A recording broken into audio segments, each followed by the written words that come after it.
I'm Ray Richardson, and I'm part of the group Common Sense for Maine. It's a new organization dedicated to common sense, bringing it to the people of Maine. Our chairman, Dove Sachs, is going to greet you. Dove?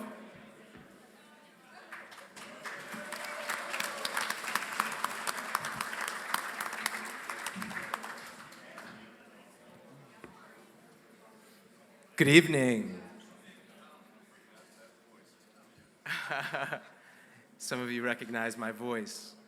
My name is Dove Sachs, and it's my distinct honor on behalf of Common Sense for Maine to welcome you to our inaugural event and the inaugural Gubernatorial Forum of the 2026 political season.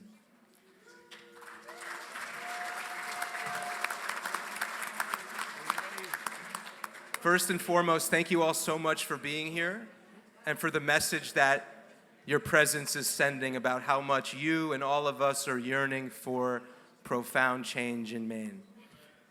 Thank you to the 5 participants who saw the importance of beginning this dialogue with the people of our state as early as possible and to jumpstart this critical political season.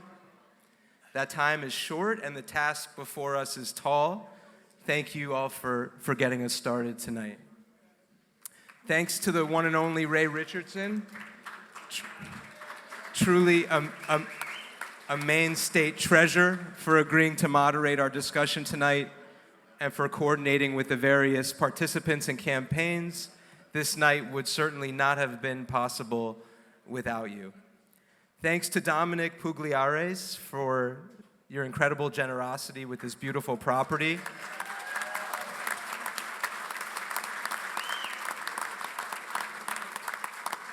And thank you, Dominic, for being so bold, publicly rallying the business community to step into the arena in a way that will no doubt inspire many other pillars of our communities within this room and throughout the state to follow your lead and stand up publicly for what they know to be right.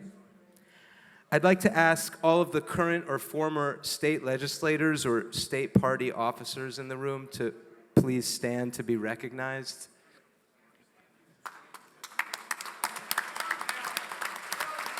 Yep. Thank you. You are the ones in the trenches, dodging the slings and arrows, and each of you will play a vital role in the restoration of common sense in our state. As an organization, we look forward to connecting and working alongside you in that joint mission. We named our PAC Common Sense for Maine because we believe that common sense is precisely what Mainers are yearning for to rescue our state from a path of self-destruction and to quickly place it instead on a path to greatness. We believe this yearning stems from the reality that critical areas of public policy in our state have become based not on common sense ideas, but instead on nonsensical ideas that threaten all the things that have always made Maine so special. We're a grassroots coalition of men and women who are pillars of their respective communities throughout Maine, including owners of some of Maine's most iconic brands and businesses, people who love Maine, love America, who have finally gotten together and said enough is enough. As it says on our website, commonsenseformaine.com, Common Sense for Maine. It's about damn time.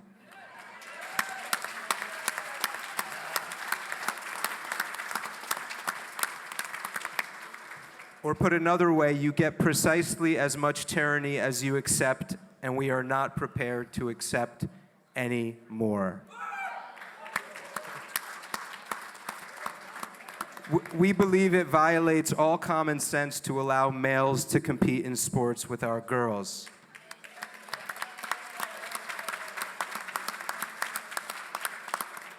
We believe it violates all common sense to promote sanctuary and open border policies that give priority to illegal aliens over American citizens in ways that make our communities more dangerous every day.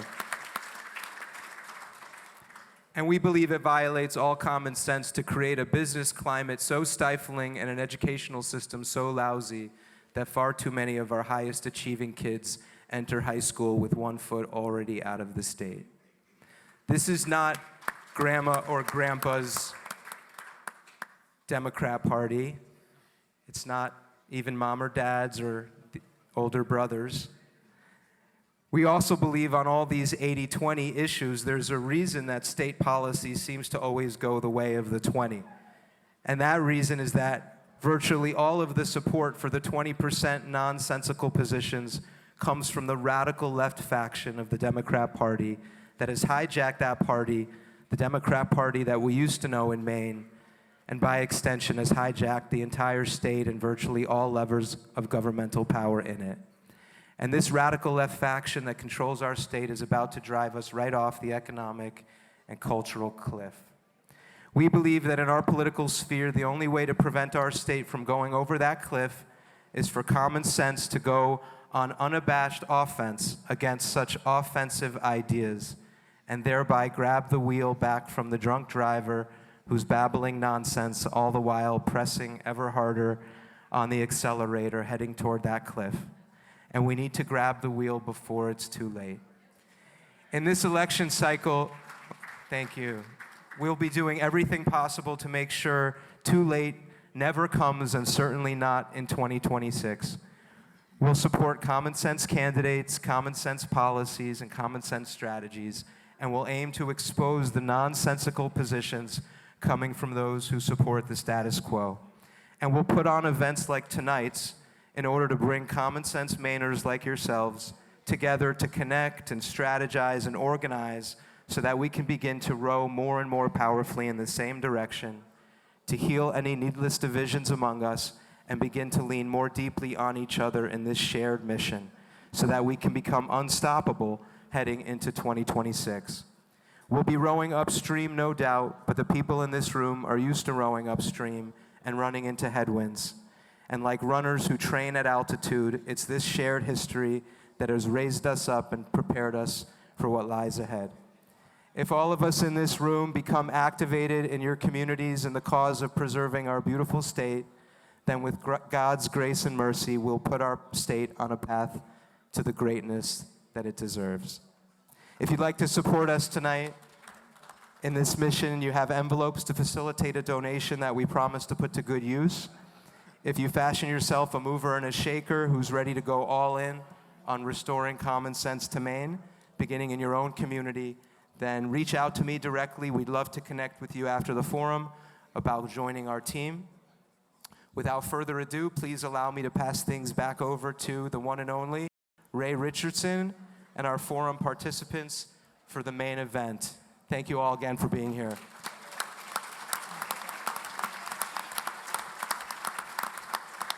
Good evening, everyone. Can you hear me? Thank you all for being here. We think we have close to 250 in the room.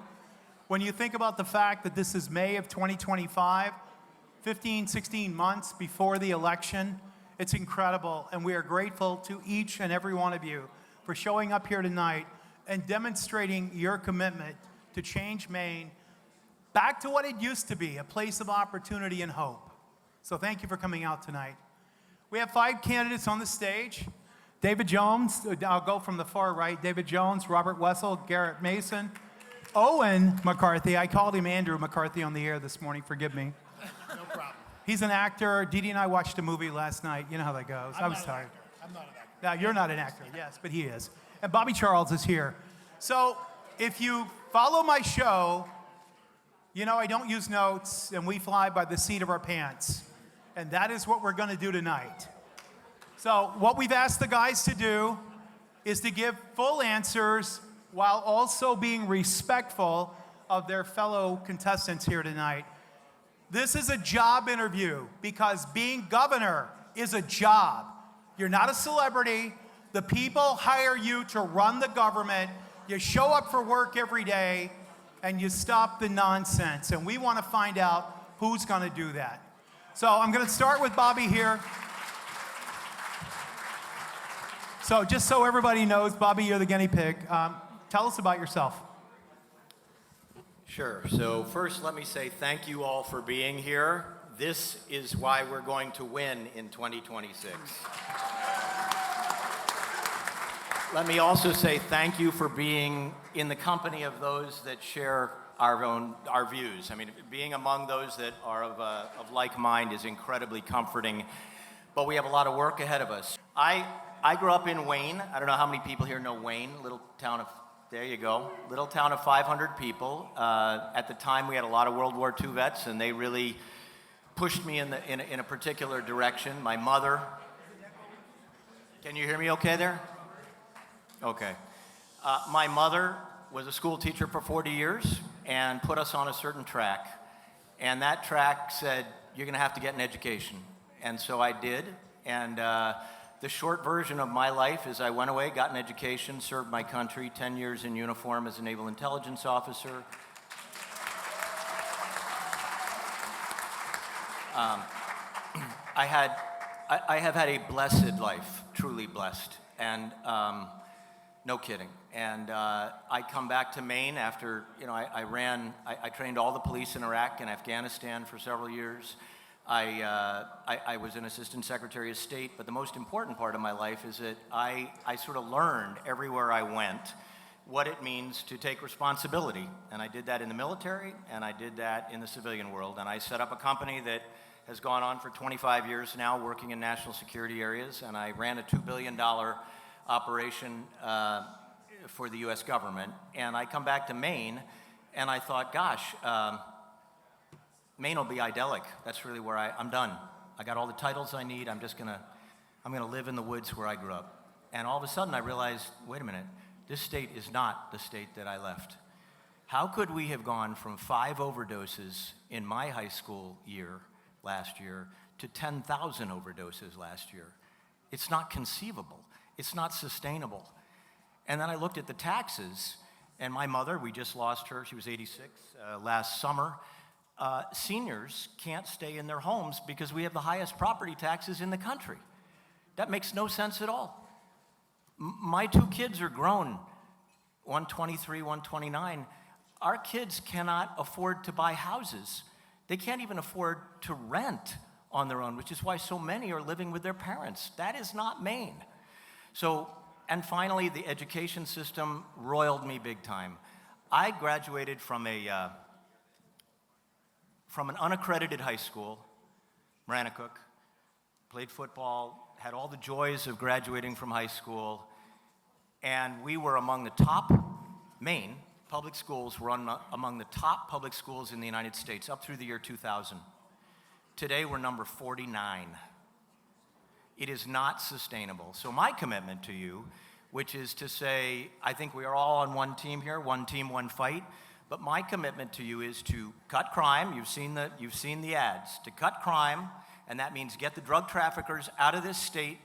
Within 24 months, they will be gone.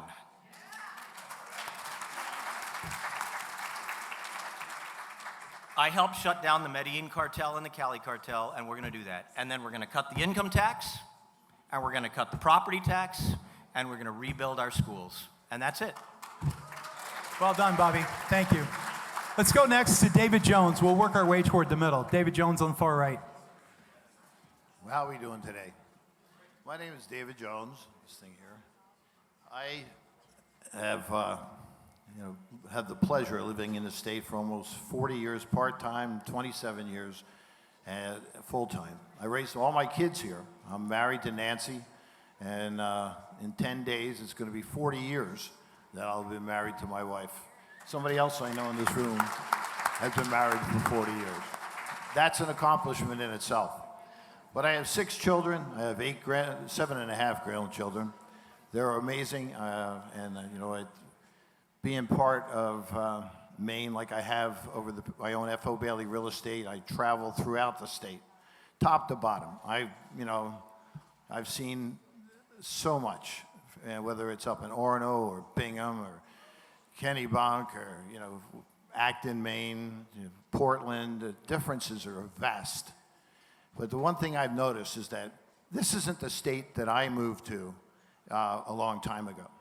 And things have changed. And they've changed really too much for me to just sit back and not do anything about it. It's, for me, so important because, I've got my children all live here. My grandchildren are going to be going to school here, God forbid, with what they're learning in school today. I want to make sure that they get the education I did. I want them to be able to add and subtract and multiply and divide with their head without a calculator. I want them to be able to go out in the street and not have to worry about being taken, like we see so many times. You know, a couple of weeks ago, I was sitting in my living room and I was watching King David, no pun intended. And it was a series about David and Goliath. And I had my grandson, Elliot, on one knee, and I had my granddaughter, Mary, on the other knee. And at this time, I wasn't really sure I wanted to run for governor. So Elliot's sitting there, and he says, you know, Papa, this guy, the giant's going to tear him apart. I said, no. I said, he's not. Watch. He goes, no, look how big he is. He's going to tear him apart. I said, no, he's going to do it. So the giant throws one spear, and he misses him. He throws another spear, and he misses him again. The third spear, he kind of nicks him, takes him down to the ground. He says, look, he's going to kill him. He's going to kill him.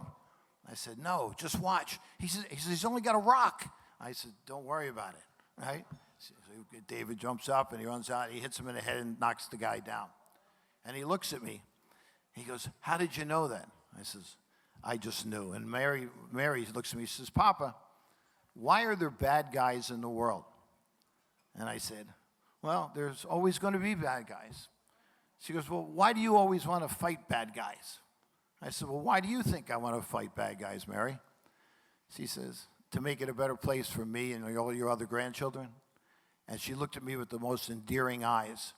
And I'll tell you, right now, everybody in this room, we're David, and big government is Goliath. And it's up to us as individuals to get involved and do every damn thing we can to make sure it's a better place for us, for our children, our grandchildren, and our great-great-grandchildren. So God bless. I'm glad to be here. I'm glad to see so many faces that I know. It's really good to see people you don't see in a long time. And let's see what we can do. Let's make sure that somebody, whether it's me or anybody else, is a great governor, and they're going to do the job that needs to be done. Thank you. Thank you, David. My favorite American patriot is Sam Adams, and part of the reason is he said as the American Revolution was beginning to get started, he was really the catalyst for us to be a free and independent nation. He said it does not take a majority to prevail, but rather an irate minority keen to set brush fires in the minds of men, and I'll add women. And right now, we're setting brush fires right here. Owen McCarthy is next. Well, thanks, Ray. As I think about the question of it takes hard work to do the job of governor, I think about growing up. And I think about watching my father go to work at 2 a.m. as a logger every single day, coming back at 4, 5, 6 p.m. doing grueling work in Patten, Maine. I think about watching my mother raise us as children and then work as the lunch lady in the schools. I think about all of the working class people in Patten, Maine. And to me, I came from meager backgrounds in Patten, but I had every opportunity in front of me. At the time I was going through the school system, we were 4th in the country. We're now 4th to last. Right, at the time, our paper industry was booming. Our manufacturing jobs are there. They're now gone. And as I left the state, I came back and built a company called Med Rhythms that helps people improve their walking if they've had a stroke. We've invested in jobs. We've hired people here. We've helped grow the business. I've noticed more and more, Maine is not the place for more people to do that. Our taxes are too high. Our education system, as I said, is fourth to last in the country. And it's just the place where it's hard to do business. And for me, I'm running for governor, or exploring running for governor, because I want to give working class families that work hard and play by the rules a fighting chance. And look forward to talking to you more. Thank you, Owen. Next up is Robert Wessel. Did I get that right? Did I pronounce it right? Yes, Wessel. You know, I'm English challenged. Yes, there's Thank the you. S in there, even though there's only one of me on the end there. So yes, thank you, Ray, for having me, and thank you guys all for coming. I love looking around the room and seeing this many people so early in this process. It was already touched on before I introduced myself. It was already touched on the fact that the reality is, right, we are all the Davids. We are all here together. And ultimately, for Maine to turn around, it's not going to be this table that does it. It's going to be everybody here. We need you to stand up. We need you to be courageous, say what needs to be said, because courage begets courage. I have the honor, the distinct honor of I've now been campaigning for a year and a half because nobody knows me. I'm happy to look around the room and see a bunch of faces that I didn't know a year and a half ago, and there's a lot of faces I still don't know, so I've got my work cut out for me.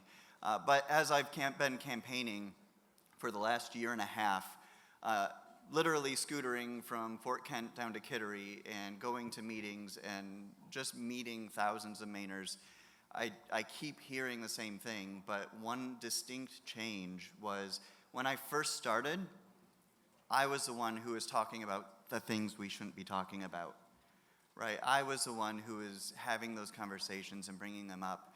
And now as I go, just place after place, person after person, they're bringing it up. They're talking about whether it be boys and girls sports or whatever. We're talking about those subjects that were taboo a year and a half ago. That's the courage. That's the courage we need, and it's growing. It's not where it needs to be yet, but it's growing. This campaign is so much bigger than Robert Wessels. It can't be about me. It has to be about you. It has to be about Maine. That being said, I'm Robert Wessels. I've spent the last 20 years running retail stores and in management, and along the way, I got my MBA, and probably 10 years ago, I looked at the political arena and said, oh, I'm going to become selectman. And so I was a selectman in the town of Paris. That is the extent of my political career. And so, quite honestly, as I've been traveling, people are like, oh, well, that's a plus. He's not a career politician. So I did. I spent 4 years as selectman. I really enjoyed it.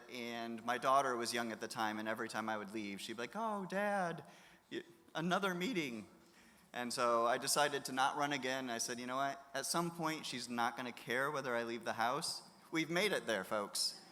My kids are 16, 18, and 20.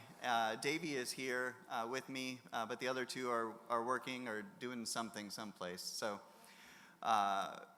the reason I got back into politics is because in 2022, it was in the news, but SAD 17, so I live over in Oxford Hills, and our school district was trying to pass the ACAAA. This is that policy that they can transition your child without telling you and keeping it secret from parents. Hundreds of us as parents stood up and said, absolutely not on our watch, we're gonna do something about it. I was one of those hundreds, and in the end, they didn't vote on it. They just let it die. I'm like, that's a win, we'll take that. Meanwhile, Paris is kind of ornery this way, the town of Paris, and we have a recall ordinance, and so we recalled our two school board members who had voted in favor of it. Yeah.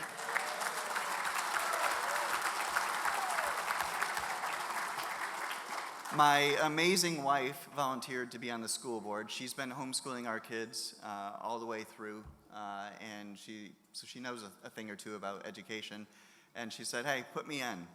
And so she got appointed and then reelected, and she's been on there. So we're watching. She's on the policy committee. We'll know if it comes. So at that point, again, the local elections matter. They're huge. I knew that as selectman. I know that with her on the board. So if you are in local politics, thank you. You may not feel it every day, but you're making a difference, and we need more of you. I looked at her and said, somebody needs to go to Augusta. I have the skill sets that are necessary, and I don't have the connections. I need to go there and make the difference I can and wake the people up across the state. And that's my purpose in doing this, and I want to make a difference. I will also say that I love looking across this table, and we may not agree on everything, don't know yet, right? But I'm assuming that we agree on the vast majority. As the first person who is a candidate, I want to challenge them and anybody else who joins. we can't be looking at each other. We can't be fighting amongst each other. We need a unified front and fight against the actual opposition the entire time. And the people of Maine that will be voting are smart enough to figure out who is going to go to the top and be the one Republican candidate. So that's my challenge, and I think we can do it. Thank you, Robert.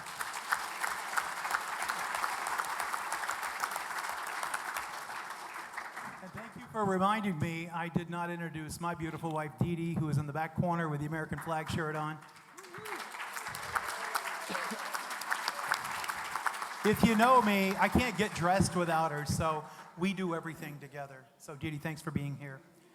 Last but certainly not least is Garrett Mason. Thank you, sir. Thank you, and good evening, everyone. As Ray said, my name is Garrett Mason. I am from the great town of Lisbon, Maine, where Moxie is made. I've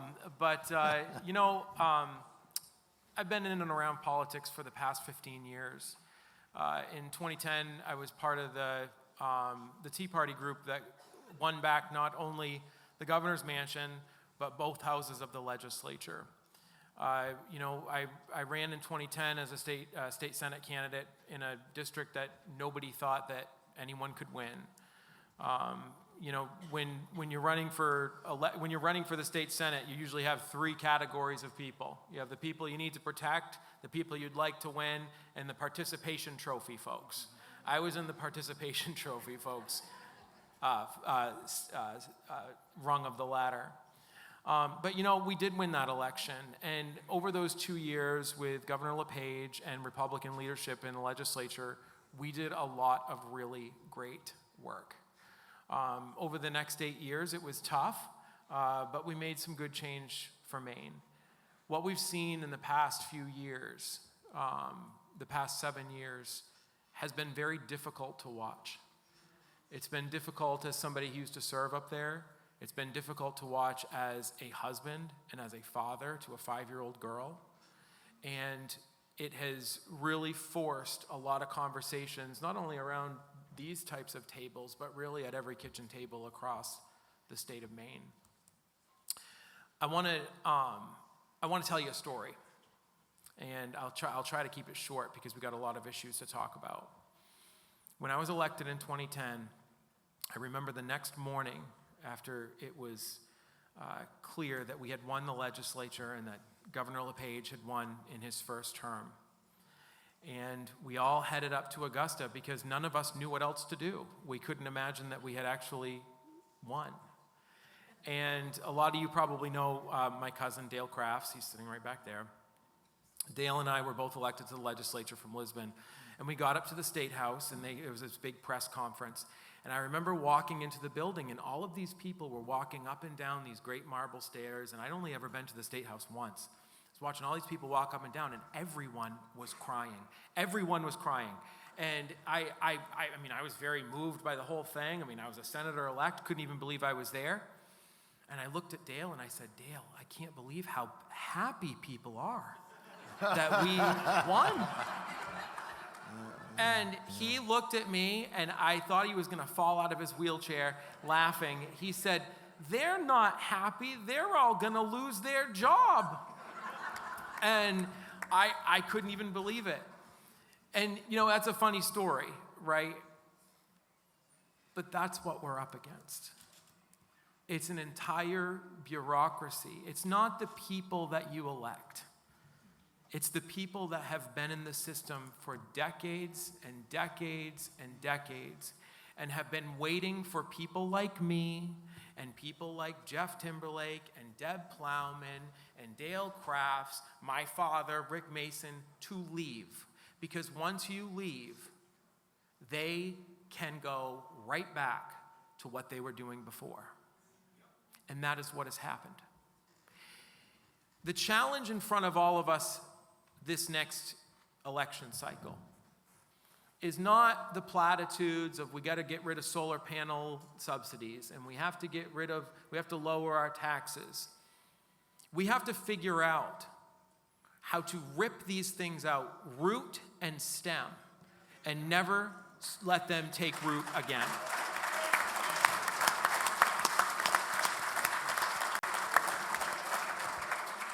And while I haven't decided if I'm going to do this or not, I can tell you one thing's for sure. We have one shot. Maine isn't Kansas. We are a purple-leaning blue state. And we have to get a message out that resonates with people and helps people understand the gravity of the situation we're in. Maine has serious problems, but the solutions are staring us in the face. And we just have to have the courage to grab them. And that's what I want to talk about tonight. So Ray, Dove, everybody, thank you for having this. This is very important conversation. And we need to figure out how to solve these problems in a way that people understand. So thank you. Thank you, Garrett. So this worked out perfectly. I had planned to do about a half an hour with you guys telling us who you are and why you wanted to run, and if you do run, and then to talk about the issues for the next hour. Bill Diamond is in the house. Bill, will you wave your hand? Hey, Bill.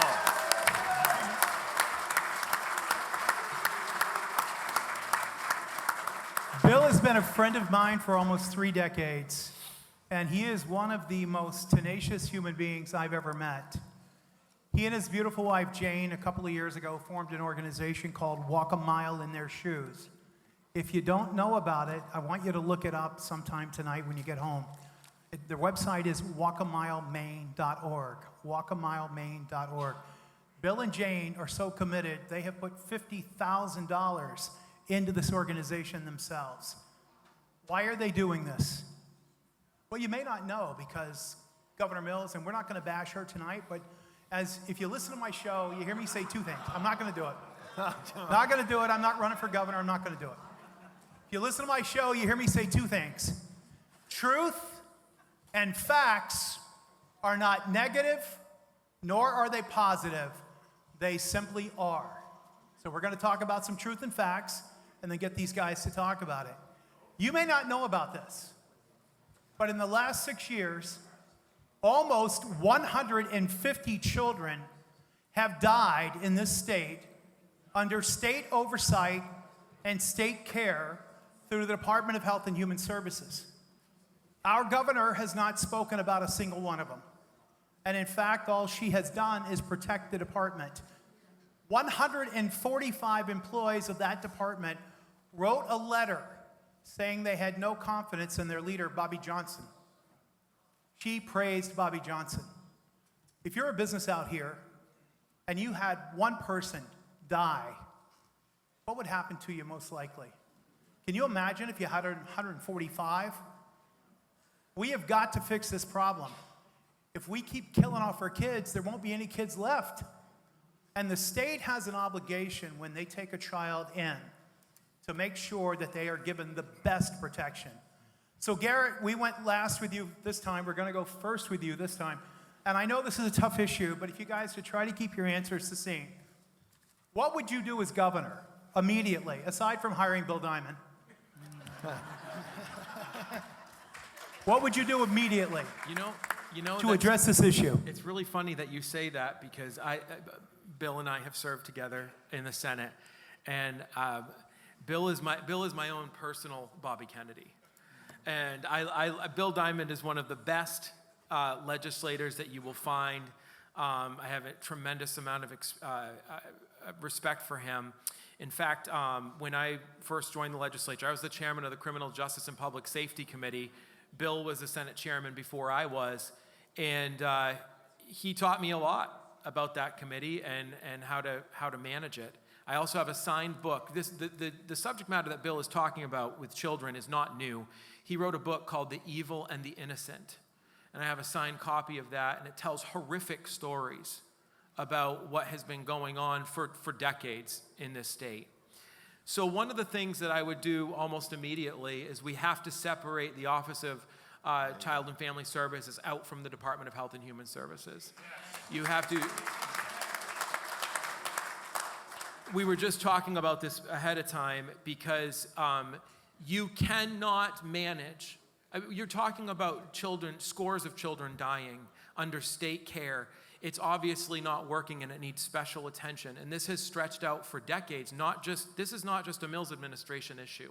This has been going on for a very long time.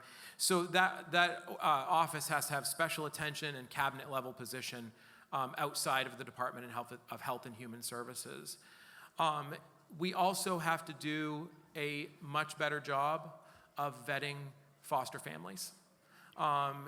Sometimes a child's home is a child's birth home is not necessarily the best place for them, and it shouldn't be the immediate. We have to get that person back with their original family. Sometimes those are very dangerous places, and they need a place to go. We need to make sure we're taking care of our foster families and reimbursing them correctly, so that they can make it work for them. Those are two things that I would do immediately. I have a couple more, but we got other people to get to. So, Thank you, Garrett. Bobby Charles, we'll go to you. Same question. This is a big issue in the state. We've had 150 kids almost, I think it's 148 to be exact, in the last 6 years. There's no movement, so we can expect more of these poor children to die in the next 2 years. It is preventable. What would you do? Yeah, so Bill and I were talking ahead of time. There's no question it has to be a priority, but I would broaden the envelope a little bit here and say this entire election in many ways is about the kids of this state. I don't understand how we could have a foster care system that has gone so far awry. I don't even begin to understand it. And I have to tell you, I think a lot of that, I don't understand how we can lose 70 kids a month to fentanyl. I don't understand it. I don't understand how all the young people in this state can barely afford to stay in the state, and so they're leaving the state. I don't understand how we end up in a position where our education system, whether it's the fourth worst or the 49th, honestly, we have betrayed. No, we haven't. The Democrats who have controlled this state for 30 of 32 years have betrayed the people and the kids of the state of Maine, period. And that is, bottom line, we have to prioritize the kids. And if we do that thing I'm talking about, get the drug traffickers out of the state, focus on these kids, focus on getting corruption. This is the most corrupt this state has ever been. We have got to get the corruption out of the state. And then we get rid of the income tax, we give people an affordable way to live, and we reprioritize the kids. We don't get indoctrination in schools and ignoring foster care and ignoring all of this stuff. We get education back in schools. How about that? That is how we turn the state around. And that is my fundamental pledge. Thank you, Bobby. David Jones, same question. Oh, good. Well, I'll tell you, first thing I'll say is that Bill's tougher than an old barn owl, right? And having him on the show with us has always been a lot of fun. He's a smart guy. He's committed like nobody else I've ever seen in my life. And if you look at his resume, you just sit there and say, oh, my God, he should have been governor. But the bottom line is I think that the DHHS is too big. It needs to be broken up into groups. And I think that the people that are hired had to be trained. You can't just hire somebody that got a degree in psychology and throw them out in the field and they walk into a house where your kid's being beat and he's black and blue and they walk out. Well, that's okay. That's just Maine. There were feces on the floor. Well, that's just Maine. That's not just Maine. That's inhumane is what it is. And, I've talked to Bill about this several times. He's been on the show with us, and I shake my head in disbelief to think that things like this actually go on. Children being duct taped to death or beat to death or, taken out of the home where they were in danger and then put back in because the healthcare worker did not know what they were doing. They didn't do their job. So it's a travesty. So, Bill, kudos to you and your effort. And, Walk a Mile is fantastic. And I think if you look at this, and a lot of people aren't aware of this, and fortunately I'm honored to have known this man and talked to him about these things. And it's horrendous when you think about it and you hear the descriptions and the fact that, he sat through these trials and he had his heartstrings just tugged away. It's not right that these kids are put in danger. So the bottom line for me is break it up.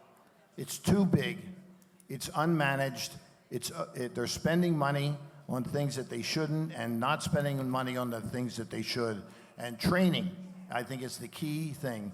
That these people that are in that field and they are doing this job, they better damn well know what they're doing when they're put out there and put in someone else's home to make a decision that affects the life of a child. That's what I have to say. Thank you, David. Before we go to our next candidate, we are so grateful you're all here, but there is an awful lot of chatter and many people can't hear what the candidates are saying. So if you could kind of keep that down, we'd really appreciate it. So let's go to Robert Wessels. Robert, same question. It's a big problem. What are your thoughts? I guess I'm the only one at the table that doesn't know Bill personally. So Bill, you and I, we need to meet. I actually did. I went to one of your Walk a Mile classes because I looked at this and said it is such a critical topic for the state of Maine. And so whether you remember me or not, I thoroughly enjoyed the meeting and learned a ton from you during that day. And this is one area where Maine is #1 in the nation. It's not a category we want to be #1 in. This is one we want to be at the bottom, but we are #1 in the number of children who die in our possession for this department. And so this could not be more serious. We absolutely need to address this issue.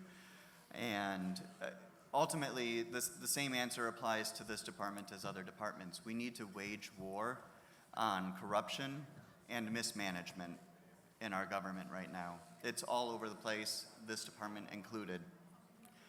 The other piece that I really want to focus on with this is leadership, right? When all the stories that I've heard, whether in Bill's class or around the state, is there's a vacuum in leadership in this department in the government, and when that leadership vacuum is there, it breaks down. It stops working, and so whoever becomes governor absolutely has to take initiative and be ready, admit the truth, be ready to wage war on the corruption and the mismanagement, and use leadership to get somebody in that place to be able to function and make it work again. It's a hole, a leadership hole right now. Robert, thank you. Owen McCarthy, you're the last one on this question. Yeah, thanks, Ray. And I mean, this is an absolute tragedy. And as I've learned about this issue, it breaks my heart every single day. Earlier today, I was talking to someone who suggested in state government, there's people that are reporting data and reporting things up to their administrators and others, and then they just spin it or they hide it or do all these things in the current administration. And that's something that is a tragedy to me also that we need to stop. I'm a political outsider and I'm a business person. As I think about solving this problem, right, I think you got to do 3 or 4 things. First of all, priority, right? As Garrett said, it needs to come out and it needs to be a priority, it needs to be a focus. Second of all, people are policy. The people leading it are the ones that are going to make the difference. And so we need someone charged with making this number 0 or near 0. And if not, we got to find someone else to do it. And they got to be held accountable for it. 3, transparency. It's a problem to me that Bill has to report the numbers and the government isn't standing out there and suggesting what's happening. And we need to be transparent about where we stand. And 4, I'm sure there's best-in-class solutions out there across the country that we can also learn from, and that, search and reapply the Maine way. And so I think, it's something we need to solve, something we will solve, and I'm really glad the Bill Diamonds of the world exist. Thank you, Owen. Garrett, did you have a follow-up? I do have a follow-up. So one of the things also that I have to say this because it's something that can absolutely be beneficial. A lot of people don't know this, but Maine has one of the best computer crimes units in the entire country. That program has done very well. They find the most horrible, disgusting human beings on this planet that are peddling child porn, some of which is going on right here in Maine. And this little department in Maine finds these people and brings them to justice all over the world. And we need to empower agencies like that to be able to do more work and not have hard drives backed up at the Maine Criminal Justice Academy. Those are the things that the Office of Child and Family Services need to focus on, because these children are victims. They're victims not only in their death, but they're victims in their life. And I was watching Bill over there, and I just remembered that, and I needed to say it because I do believe that this is a forum of ideas. I don't look at this as a debate, and we need to like talk about these solutions on the table. So I might have a few other things I might do this with, but that office is critical, and it's saving children every single day, and that's a good thing that we need to continue. Thank you, Garrett. Joe Bruno is sitting in the front row. He is a former Maine legislator. He was twice the House Republican leader. But more importantly, he's a private businessman. He owns community pharmacy chain. And over the last 15, 20 years, Joe has forwarded me letters from the Department of Health and Human Services. We're sorry, we can't pay you for the services you provided under Maine Care, which is the federal Medicaid program. Governor Paul LePage solved that problem. As you may recall, we had a $750 million hospital debt that the legislature kept telling us our budget was balanced when it wasn't, and Paul LePage paid it off in 2 payments as he promised. But we are now back. History is repeating itself, and all this spring, Joe has sent me letters from the Department of Health and Human Services saying they can't pay their bills. Part of it was, and I'm just going to be blunt, they lied. They said it was a balanced budget, but they did not fund Maine Care in the second year. The other problem is they just can't manage money. And that also is the truth. So I'm going to start with David Jones. David, how do you address this issue? The Department of Health and Human Services is huge. There's a lot of people that work there. And I would suspect most people in this room think like you and I do. They probably wouldn't like us up there. How are you going to solve this? Well, let's open up the books. The bottom line for me, you look what Trump did with Doge. We need a Doge here in Maine.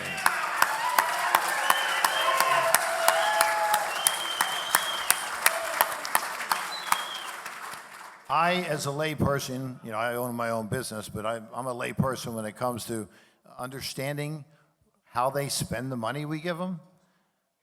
Think about that. They spend money. No offense to drunken sailors, like drunken sailors in port having a good time. And you think about, my God, we entrust them with money.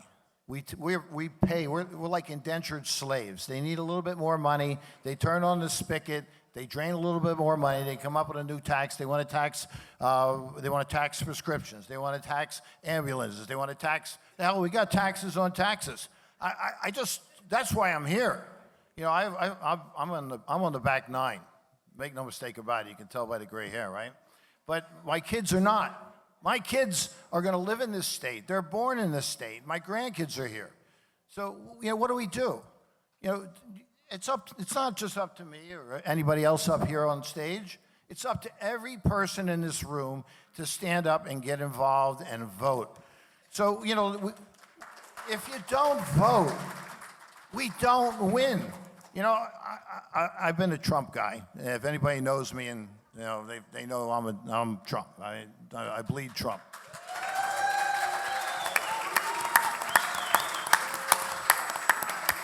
I started Making Maine Great Again in 2016, and it was the first year. It was a super PAC to get Trump elected, the first super PAC ever, presidential super PAC in the state of Maine.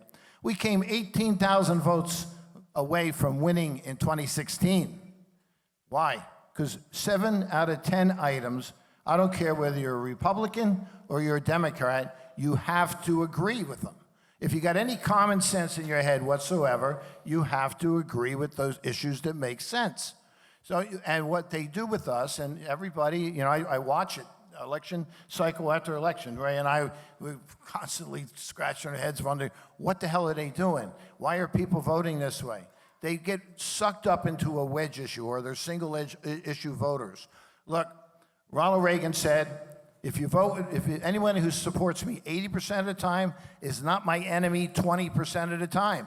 So for God's sake, we got to reach across the aisle. We got to make sure that everybody works together, and then we open up those books, find out where our money's being spent, and we got to stop the insanity. What's the definition of insanity? Doing the same thing over and over again and expecting new results. Well, I'm sick and tired of insanity. How about you guys? Thank you, David. Bobby Charles. Maine Department of Health and Human Services is out of control. They can't manage money, and then they aren't truthful about how they appropriate money. As governor, what would you do about that? Doge for Maine. $2.1 billion audit, go deep behind it and start prosecuting people.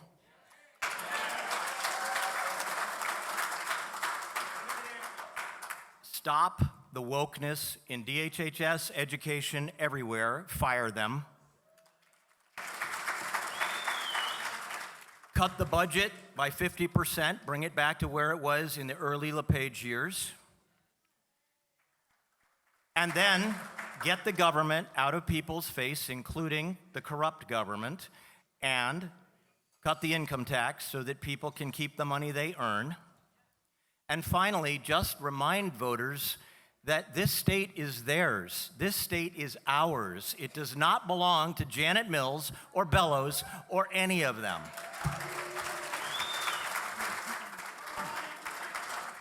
Wow, with the way you guys are answering questions, I'm getting fired up. I'm ready. Yeah. Bo McCarthy, you're up next. Same question. Yeah, it's remarkable to me to look after 6 years of Democratic rule in the state that our budget is $2.6 billion more than it should be if you just increased it by inflation. Like, that needs to change, and that needs to go back to levels prior to that. As we think about DHHS, we have 3x the number of people on Medicaid. Now, Medicaid's a program that, in my mind, should be a trampoline and not a hammock. It's a program that is one that we need to make sure that we strengthen so that able-bodied people that can work are not on Medicaid, and it's for the people that actually need it. We need to think about innovative ways for care delivery in our rural areas. In Patton, we have a shortage of doctors. In 14 counties in the state, we have shortage of primary care doctors. We need to reach them. We need to get workforce out there. We need to figure out different ways to reach them via telemedicine. We need to also strengthen our EMS systems in our towns to get them into the hospitals. We need to also, some of the problem we're having, there's a spending problem we need to cut. Also, as you look at our rural hospitals, many of them have more and more people that are on Medicaid. Medicaid A doesn't pay them on time, and B pays them 60 cents on the dollar. And so what does that do? That says anyone who has a commercial insurance plan that's an employer is now being forced to carry more and more of the burden there, and then they leave, and they're no longer there. And so we need to get people off that can work. We need to get more jobs and opportunities into those communities to stop that so we can keep our rural hospitals. And we need to, am I allowed to Doge for Maine so we can have 3 for 3 here?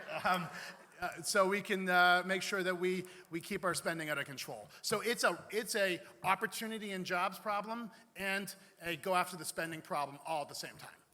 Oh, and thank you. Robert Wessel, same question. I guess I'd be remiss if I didn't jump on the Doge. I've been saying Doge for the last year and a half, and it's not just a spending thing, it's also a regulation thing. We need to look at our state government. Robert, hang on 1 second. Guys, could you please keep it down? Some folks are having a hard time hearing. Thank you. Go ahead, I'm sorry. Thank you. So again, yes, Doge, Maine Doge, absolutely, but it's a spending thing and a deregulation. It has to be both. It can't just be the spending piece. Janet Mills, during her State of the State or State of the Budget this year, was bragging about how our record number of people on Maine Care. And I just looked, I wasn't allowed in the room, but I looked at the TV and when I was sitting in the State House and I just said, she has it all wrong. This isn't the goal, right? Like, it's not our goal to get as many people on Maine Care as we can. And she was looking for kudos for having as many people. And the reality is, Maine Care should be a hand up, not a handout, right? We need people who are working any any able-bodied people need to be out there working. And so clearly, if she's looking for kudos for growing our Maine care, which is, by the way, significantly bigger than New Hampshire's, which is comparable in population, and so we need to look at that. We need to address that issue. We also, again, I said it before, I'll say it again, we need a war on corruption and mismanagement. And I keep cutting out, so I don't know. It's not me. So ultimately, that's where I would go with that. Thank you, Robert. I just want to echo one point he made, because it's an important point, and it is the difference between a successful state and a state that's oppressing its citizens. In the state of Maine, we have about 1.3 million people. 425,000 of them are on Maine Care, which is the federal Medicaid program. In New Hampshire, they have about 1.3 million people. 158,000 are on New Hampshire Care, or the federal Medicaid program. Folks, this is all about public policy and what your goal is. The Democrats believe the role of government is to make people dependent. Most of the people that think like we do believe people should live in economic freedom, and we should create an environment where that can happen. So, Robert, thank you. Garrett, you're the last one again. So the first thing that I would do is very easy. I would remove the 78,000 childless adults that are in that 400,000 number, almost eliminating 25% of the 400,000 people that are on Medicare. Now, what's a childless adult? It's an adult who doesn't have a child. It's that simple. And because they're in that population, they are a qualified population for Maine Care. That's unacceptable. And so that's one thing I would do immediately. The second thing that I would do is the cost of healthcare in this state is wildly unaffordable. Even through the Affordable Care Act, if you go through the Obamacare exchange here in Maine, you're going to pay some money for a health insurance option. We have to open up new pathways for coverage in the state of Maine. I'll give you an example. There's a bill working through the legislature right now that would allow the Maine Farm Bureau to sell their own health. It's not insurance, it's a health plan. And it covers the things that are, I call it the get the arm caught in the hay baler plan, right? It's the big emergencies that, are gonna cost you a lot of money or are unexpected. You can buy a plan like that through their program for $200 a month. You can cover your entire family with no lifetime cap for $470 a month. There is some exclusions and pre-existing conditions, but give people the choice to buy alternative health coverage options and don't let them go on Maine Care. Like, that's a better option than Maine Care. So we have to find a way to bring in more health coverage options that are affordable for Mainers. The other thing that we have to do is we cannot be completely dependent on federal subsidies to fund Medicare. Like, it's just not acceptable. I mean, right now in the federal government, because of our governor's challenge to the president, they are trying everything they can to remove different federal programs. You cannot rely on a federal program to cover your basic necessities, because in the next administration, it can go away. And this is what is going on. We are depending on the federal government. We need to depend on ourselves. And in order to do that, you have to deregulate the health insurance industry that we have gone above and beyond in Maine, above and beyond Obamacare. We are regulating higher than them. Eliminate those regulations and reduce the overall cost of healthcare so people can afford to go to the doctors. So, like I said in my introduction, some of these solutions are staring us in the face, and because of dogma and universal healthcare in this situation, we will cling to these dogmas instead of actually helping people. This is a solution that is staring us in the face. Thank you, Garrett. So I just want to give a little clarity to what he said, if you don't know. And Mike Shepard from the Bangor Daily News is here. I'm sure if I get it wrong, he'll correct me tomorrow morning. So what Garrett was talking about, the childless adults, We haven't always covered them in Maine. That either started under Angus King or John Baldacci. The federal government, when we applied to do it, had no way to do it because they did not allow it. They did give them a waiver, but they were known as non-categoricals because they had no category to put these childless adults on the federal Medicaid program. So we haven't always done this. We've just allowed some people to take advantage of the people that pay the taxes, and everyone in this room, I assume, is one of them. Guys, thank you for your answers. All right, by show of hands, how many of you here have adult children or grandchildren living in Maine? How many of them are having a difficulty finding a place to live, whether to buy or to rent? So recently there was a survey from 2013 to 2023. Maine had 34,000 housing starts. That was a 4.7% increase over that 10-year period. The national average at the same time of all 50 states was 9.4%. We were precisely half of the national average. And again, it's because of poor public policy. David Jones, you're a builder. Take this one.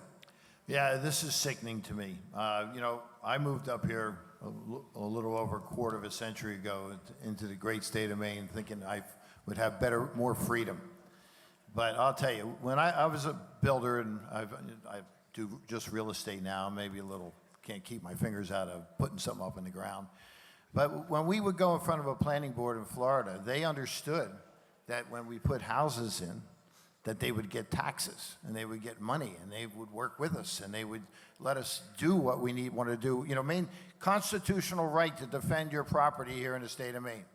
I own property. I fight with towns, and that drives me nuts. They tell me, oh, I have a 45-acre tract, but you can only use 10 to put houses on it. So they want to steal 35 acres of my land because of some zone that they decided arbitrarily that fits into their model, and they just destroyed the value of my property. Is that what you want? Do you want a government that sits there and tells you, hey, your property isn't worth squat, but you got to pay us your taxes every year?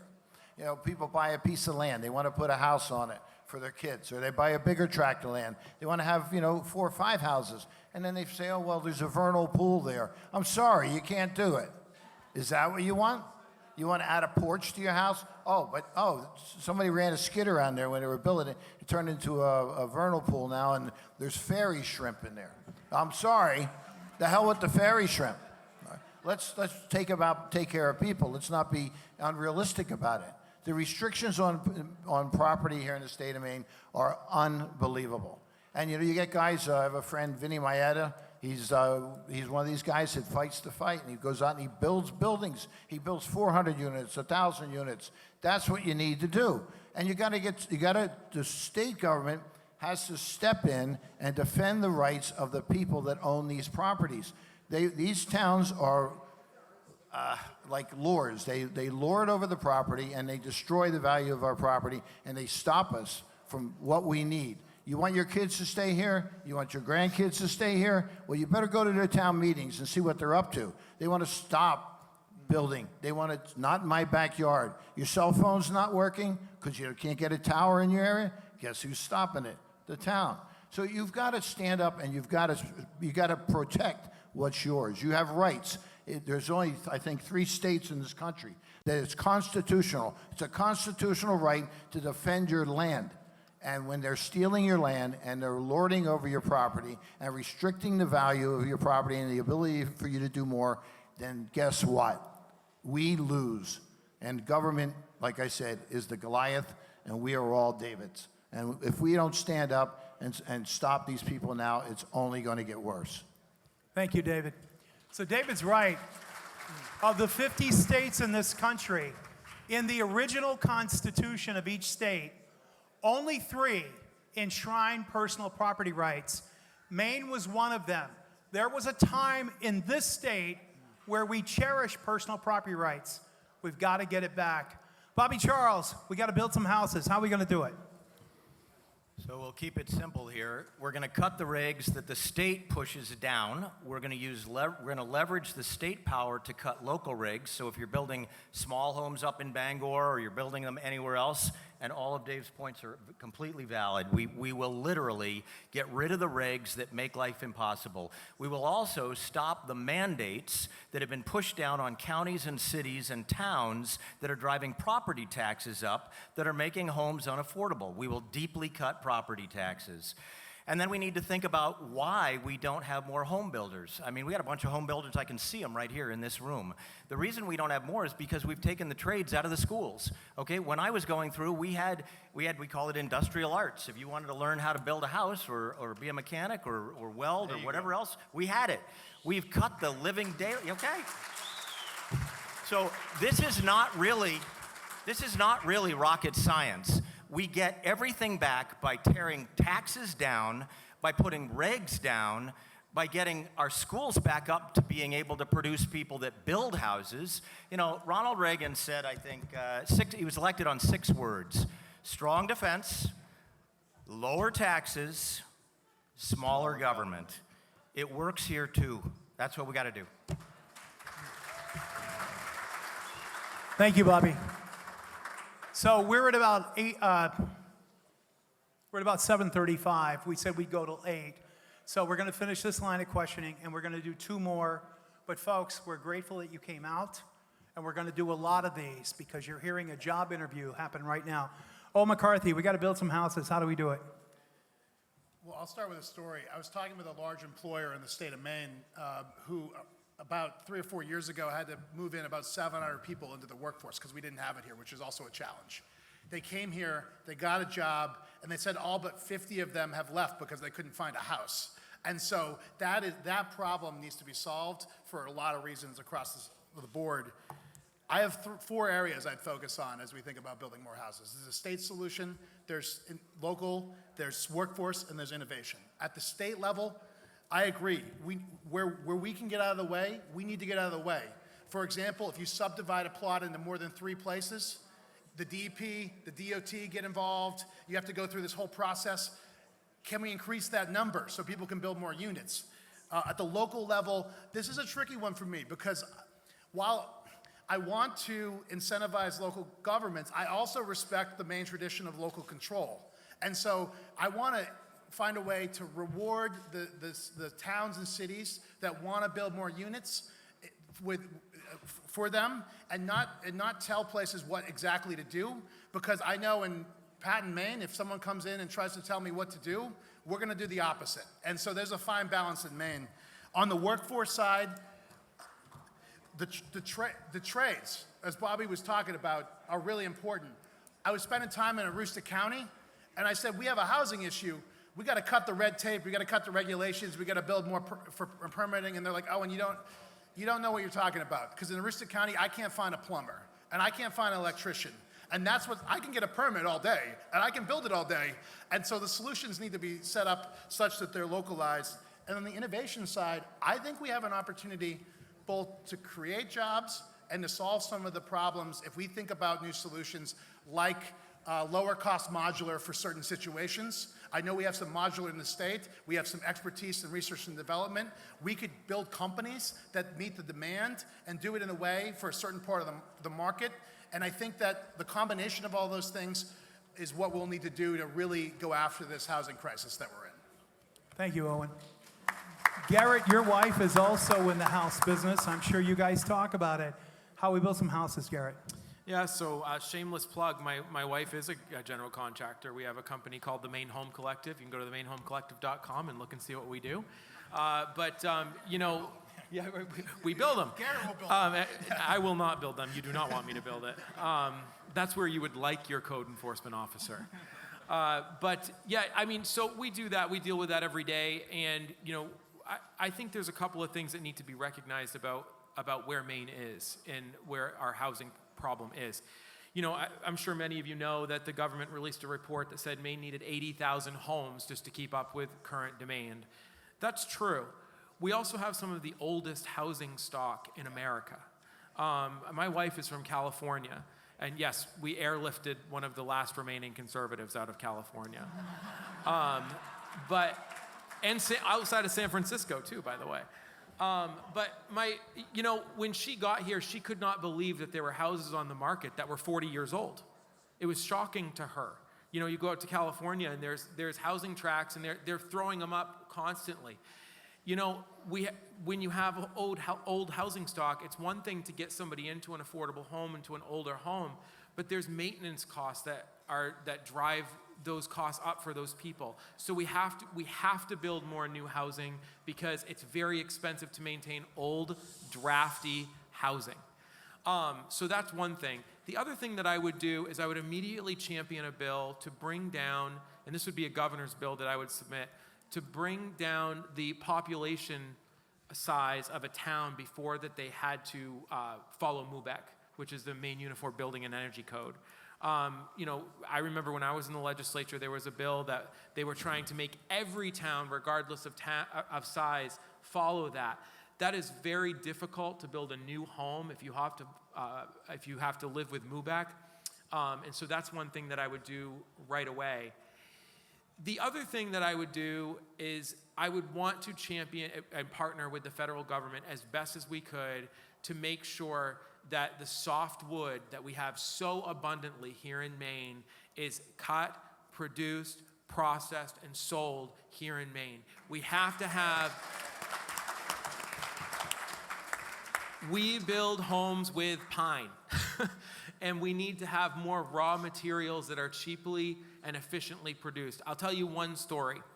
Owen, you probably know a lot about this, but the University of Maine, the composites lab up there is incredible.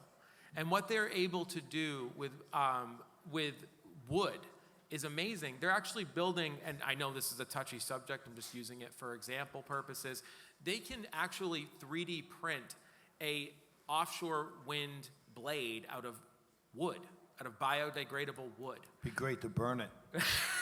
I didn't say that.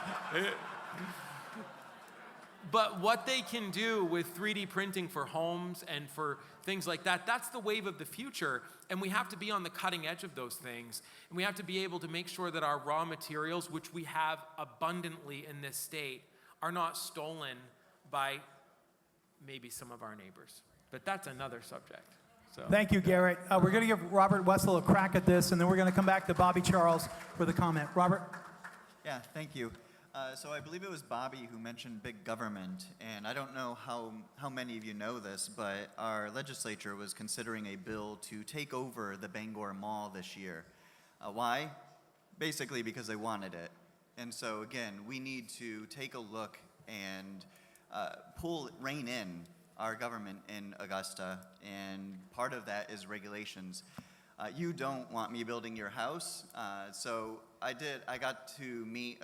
A couple months ago, I met with a group of builders down in southern Maine and just said, talk to me about the industry. What are you feeling? What are you seeing? And regulation. They just continuously, for a couple hours, just talked about all of the regulations that were impacting them. The estimate out there is that regulations, unnecessary, there are some necessary, unnecessary regulations are making Maine's housing cost 20% more, just right off the top. And so again, housing is a supply and demand issue, and we are, by over-regulating, we are influencing that supply and demand equation. The other piece is immigration. We need to support ICE. We cannot be giving free housing to non-citizens.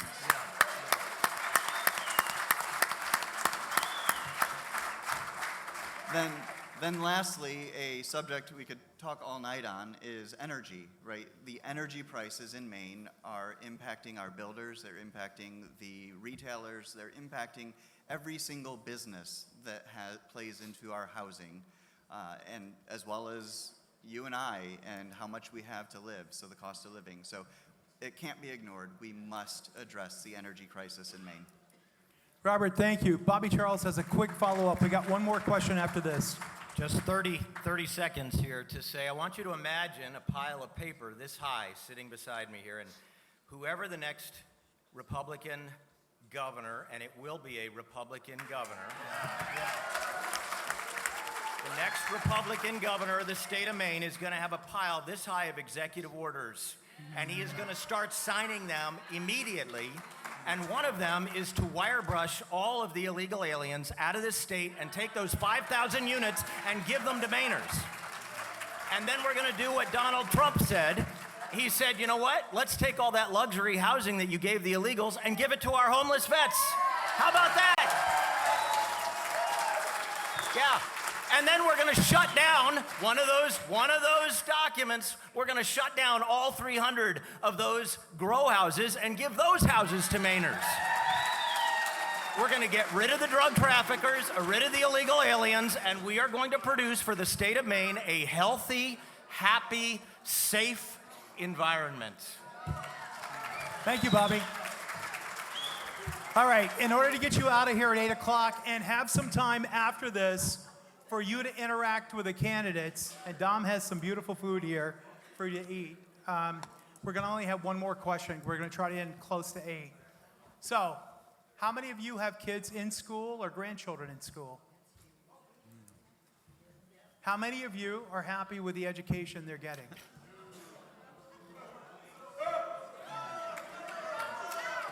All right, so before I ask the question, I'm going to give you a couple of stats. As you may know, Maine passed a bill about 20 years ago that required the state of Maine's government to pay 55% of education costs. In the last 6 years, the state of Maine's government has ramped up education spending 71%. Now, what's happened in that time? When Governor Mills took over, the state of Maine's education system was ranked 32nd in the nation. Not good, but it was ranked 32nd in the nation according to U.S. News and World Report. Today, it is ranked 43rd, with our high schools dead last in the country. In addition to that, when the nation's education report card came out at the end of March, Maine fourth graders had the lowest reading with comprehension in the country, and they were lowest in math proficiency in the country. 2 years ago, 6th graders were the lowest in recorded Maine history for reading with comprehension. Folks, you're adults here. You know if you can't read with comprehension, you can't sign a contract, you can't do anything. And we are crippling our kids. So gentlemen, we're going to close with this. And it's a big question, because this is a big task, because you're going to have to fight like heck with the teachers union, who likes the status quo. So, Garrett Mason, we'll start with you. What are you going to do? I'm so glad you asked. So one of the things I want to say is, I've been saying it as much as I can during my remarks tonight, is I'm interested in solutions, not platitudes, okay? One of the things that I'm very, very, that I want to make sure people understand, one of the great things about the Maine state constitution is it delegates a significant amount of power to the local level. It gives you a lot of power, like David said, at your local town council meeting or your local school board. But with that comes incredible responsibility to you as an individual citizen to make sure that you understand your rights, responsibilities, the powers you have and that you don't have. What I think would be a huge mistake for the next governor to do is say that they are going to reform the Maine Department of Education. That is 100% the wrong thing to do. Yes, the Maine Department of Education needs to be reformed. Yes, you need a good commissioner. Yes, you need to stop giving grants out to Out Maine and Equality Maine. Yes, we need to make sure we have good policy that we're pushing. But that's not how you reform education. This didn't happen overnight. This happened over decades and decades and decades of the left understanding what local school board policy was, understanding what their rights and responsibilities were, and they implemented it. Let me tell you a story.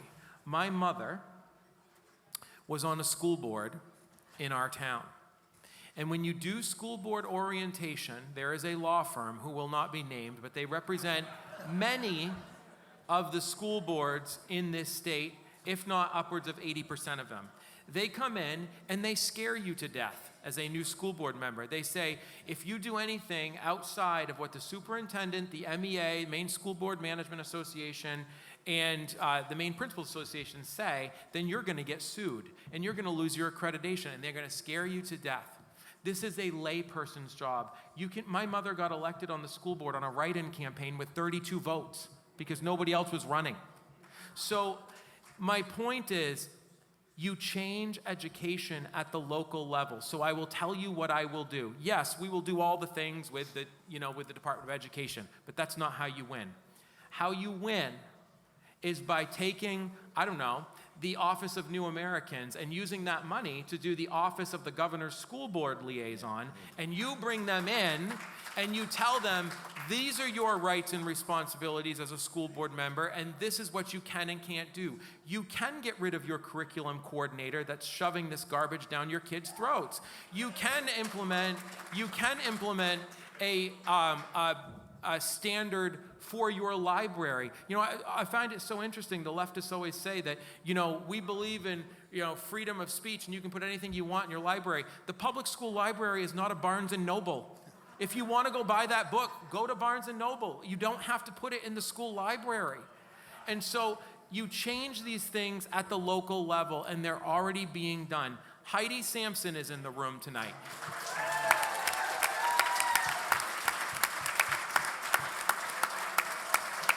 Heidi Sampson was just named the executive director of the Maine Education Institute initiative, and she is going to school boards and telling them, you can say no. In fact, you can do more than that. You can implement policy. We will win this by going to every individual school board. I know that's not the popular opinion, and it's fun to say we're going to rip the Maine Department of Education apart.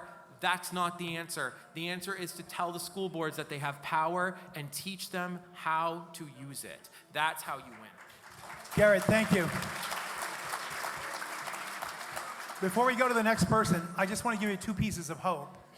Well, one is hope and the other is not. This hasn't always been this way. In 91 and 92, Maine led the nation in math and science. But it's been a 30-year degradation of our education system that has brought us to this point. And I just want to remind you of one other thing, and this is the last question, but if you come to our next forum, we're going to hit other issues. In 1977, we had 247,000 children in school. Today, we have about 170,000. If we had not brought in people who are here either illegally, legally, or through refugee status, we would actually be at 155,000 kids in school. They are driving young people from the state. My second oldest son, Connor Richardson, and his wife, Bailey, took their 3 kids to Florida in August because of the poor education system here. They were making lots of money here, but their kids weren't being educated. My granddaughter got the Citizenship Award 5 months in a row, the only kid in the school to ever do it. We can do better. Owen McCarthy, your answer. So another piece of hope is traveling along across the state, meeting with Mainers. We have talent out there. Our students are talented. The school system is just failing them. As I think about what to do about this problem, I also think about not wanting my kid, I have a 4 and a 2-year-old, to be in the worst education system in the country, and so I'm extra motivated to solve for this. This is back to the same with healthcare, it's a focus issue, right? Math and reading are foundational to being members of society. We need to make sure that we are hyper-focused on everything we can do to solve for great reading scores, solve for great math scores, we need to clear biological males out of female sports so we can stop talking about that, so then we can get back to working on this issue. The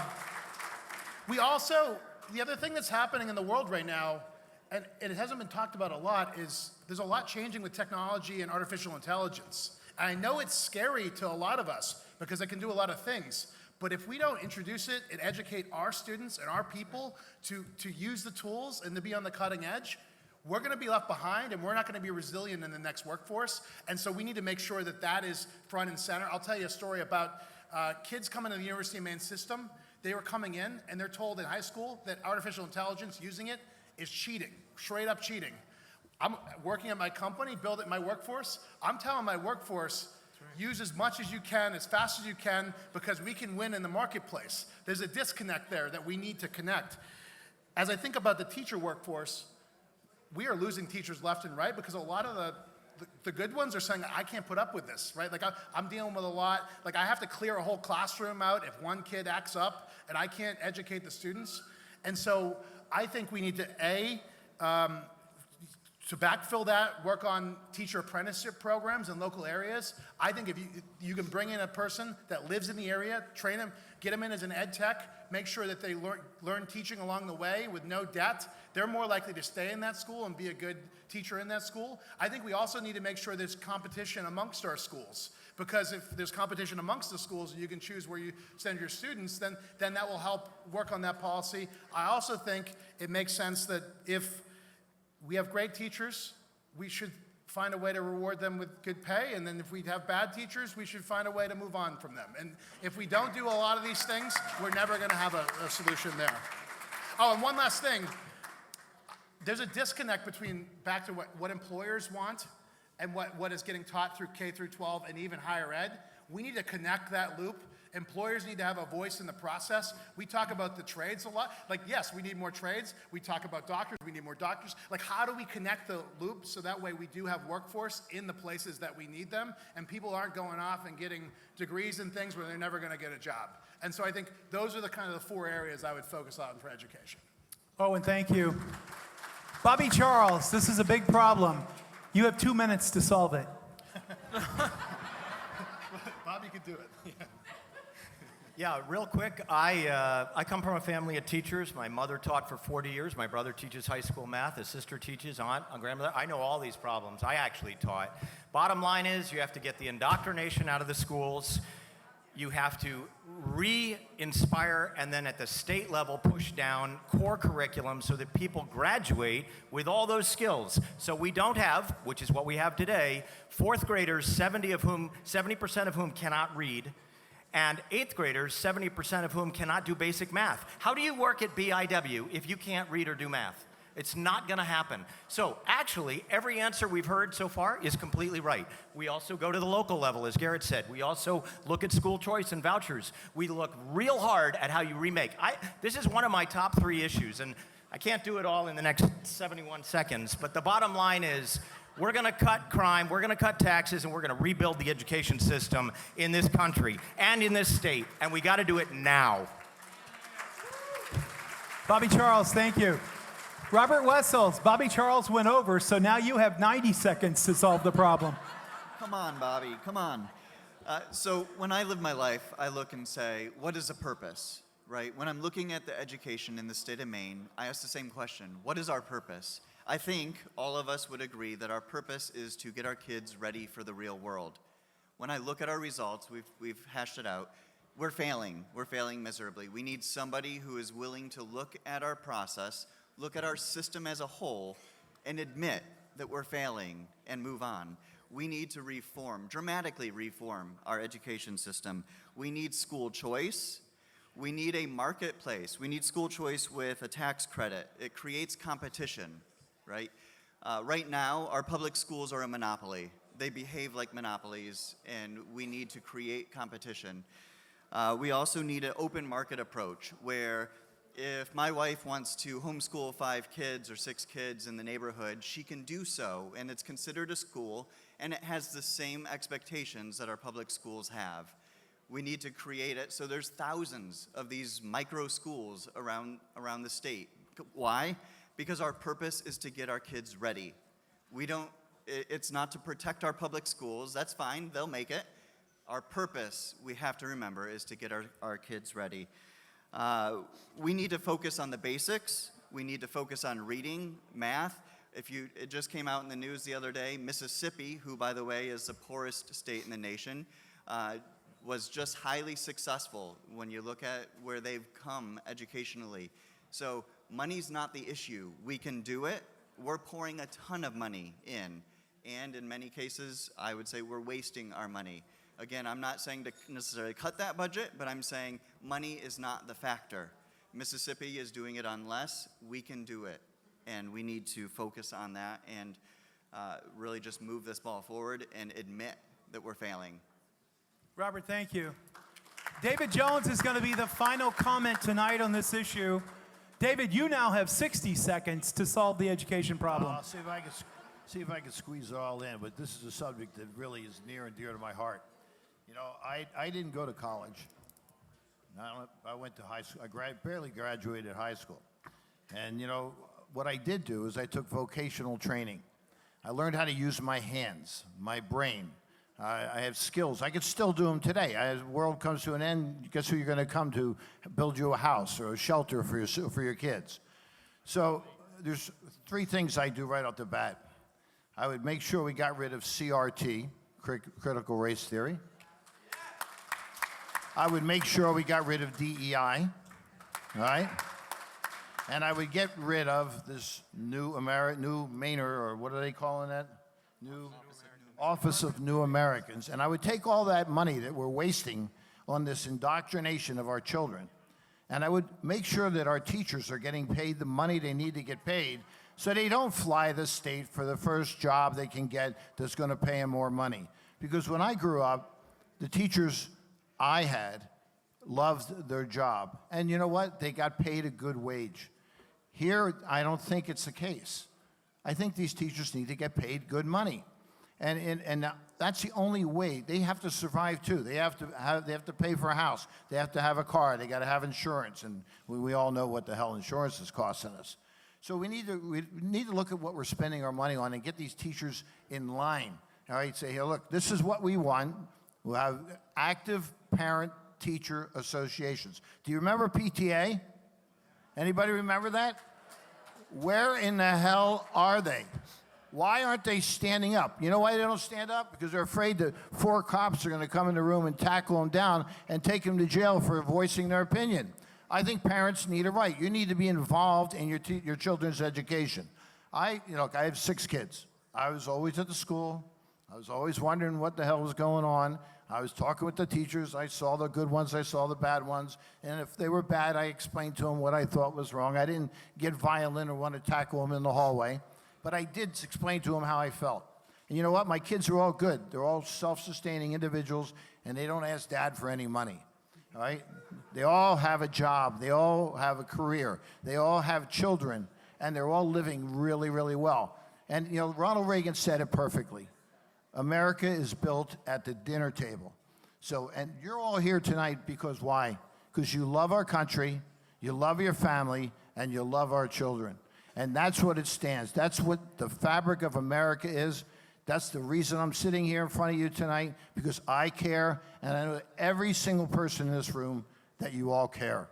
That's what we need to do. Get rid of this indoctrination. Let's make sure our kids are learning life skills that are going to take them to the next phase of life. Thank you, David. Bobby Charles, Owen McCarthy, Garrett Mason, Robert Wessels, David Jones. Please give them a big round of applause.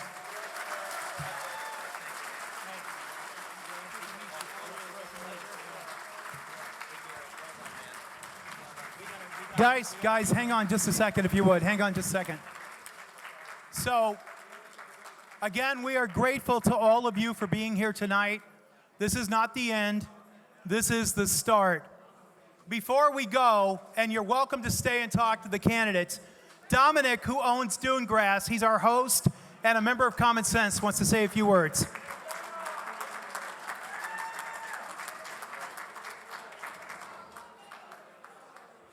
I know this has been a long night, so I'm going to make this very quick. First and foremost, I really, really want to thank the 5 candidates, because I will tell you, any one of them is 100 times better than Janet Mills, right? I also want to say that these events don't happen by accident. They happen because there are people that care.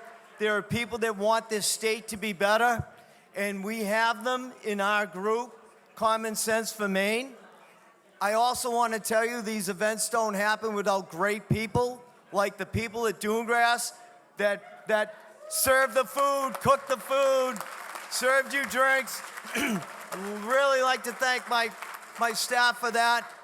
But more than anything, I think that we have a national treasure here in Ray Richardson.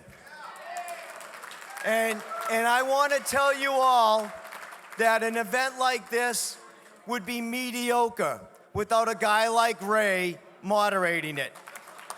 If none of you noticed this, I want you all to know this, because I was on his show today, and we came out of the music's playing, and then all of a sudden Ray starts talking. The guy has no notes. No notes. Look, there's no notes here. This man is incredible. And I want to thank him so much for his thoughtful and insightful questions tonight. But the most important thing is we have got to take the Blaine House back. Thank you all for coming tonight.